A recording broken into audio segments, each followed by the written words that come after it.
Kani lagi wa pa nato gikaryo atong pagka-vlogger, naging mga video nga malumutan na lang sa gallery wa paghapon na upload no. So mo rin na mo ang vlog guys, mini vlog katong pag adto na mo Kandungaw Peak. So kung isa ka sa mga ganahan kag mga hike so you can watch this video. So kauban din ako ang amiga ani nga long time na gid mi wala nagakita like 4 years ago, something 4 to 5 years ago. So nanggikan mi ani kay mga alas 5 sa buntag. So ngit-ngit pagid na siya. Nya since ako ang lagkaw kay lakunon pa man siya padong sa karsada niya danlog man, so manang gabutang mig plastic sa mong sapatos kay di mi ganahan mahugaw, charis. Actually unexpected gini among pagpangatkat og bungtod guys. Kay ni kalitra man ni siya shot nga nauli na siya niyan. Ganahan siya mag-hiking. So maauto nga nangadto mi aning Kandungaw kay actually nagplano pud ko moadto aning Kandungaw pero wa pa pud ginadayon. Kutob lagi pud sa drawing kay wa pud koy kauban. So nakagikan na mi ani ang time guys niya.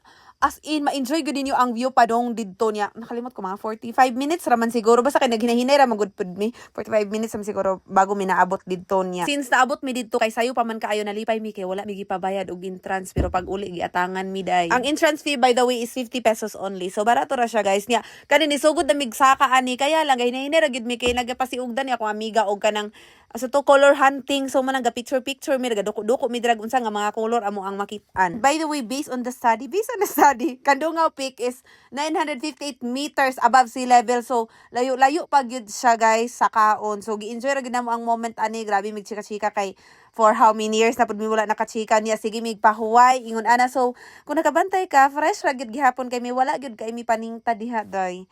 Kay mo lagi na, di ba sige gihapon pahuway like niabot mi og murag 2 ka oras mi kapin sa kami naabot sa tuktok, which is in fact kung dire-diretso lang mo mga less than an hour man siguro. Nya reminder lang pag mag-hiking gid mo i-ready gid ninyo mga tuhod inyong energy guys kay namoy agian nga flat ra siya na pud mo agian nga taas-taas gyud nga hagdanan. So matest gyud ato ang mga joints dihang dapita. But I know for sure guys, especially pag moadto mo nitong buntag, di ra gyud kay maingon nga hangakon labi magpapahuway sad mo, and then plus dili pa gyud kay siya init and the air is really fresh and it's very cool good. So you can really enjoy the view and yeah, inhale and exhale the freshness of the air. And another reminder, di jud kayo nga magkiat-kiat no kay safety first good ta pag moadto didto kay usaray sipiat nimo magkasa gyud ka ng kalibunan guys kay as in pasaka man gud siya niyag matapigas kay nabayban nga medyo kuan lisod gyud ang agianan. So be careful gyud. Ni another reminder, kung gusto mo magkaon-kaon pag abot didto or gusto mo inom og tubig nya morning mo moadto,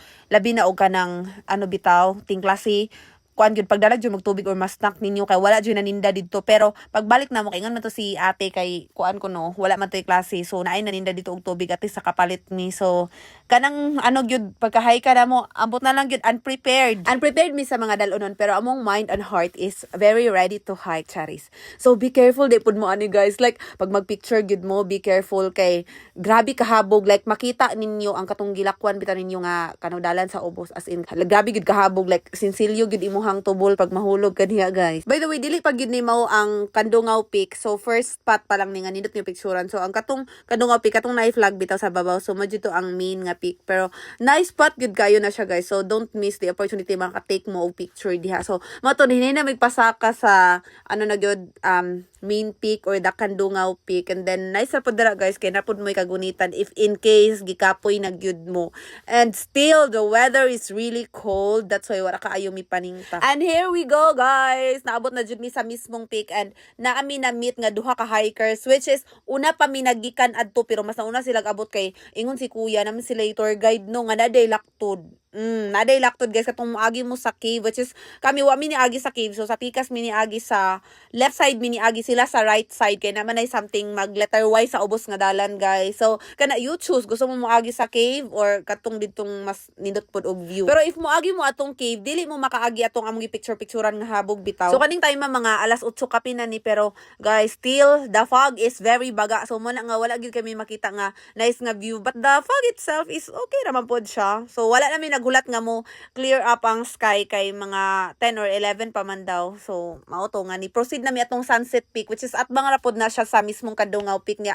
Ang Sunset Peak mao nay kampinganan dira and nice pud kaayo diha guys, as in actually dako og space didto so makaplaster gid mo taman sa inyong tent, and then the view is really nice na ay namoy makita sa badya na siya nga part na marabitag mga chocolate hills, so mga perfect shapes sa hills. And then by the way after ana sa Sunset Peak ni na mig uli guys kay unsa na nang orasa tapos gipanggutom namin niya may gani kinakapalit mig tubig kay nay na maligya si auntie, pero mula gito yung niya pag acting klase kay wa po'y mamaligya diha. So bring your own stocks na lang gyud. So I can say kung hilig jud ka og mga hike sagasa kag bungtod, consider trying Kadungaw Peak yun guys. Actually gusto ko mobalik dito kay pero hapon na kay gusto ko maka-picture or maka-view bitaw sa katong walay fog. Ya mo ni ang time guys nga giatangan mi sa Ubos, so mo to gipabayad gid ay mi abi na mo di mi mobayad og entrance na. Mo to after that wanang uli na mi nangaon kay gutom. So that's it guys. See you on my next mini vlog niya. Maghimo palagi ko unsay akong intro ba. Riza Provinciana ang nagpuyong mag-inusara sa bukid unsa ba. Balo ko say akong i-intro. See you on my next vlog. Bye.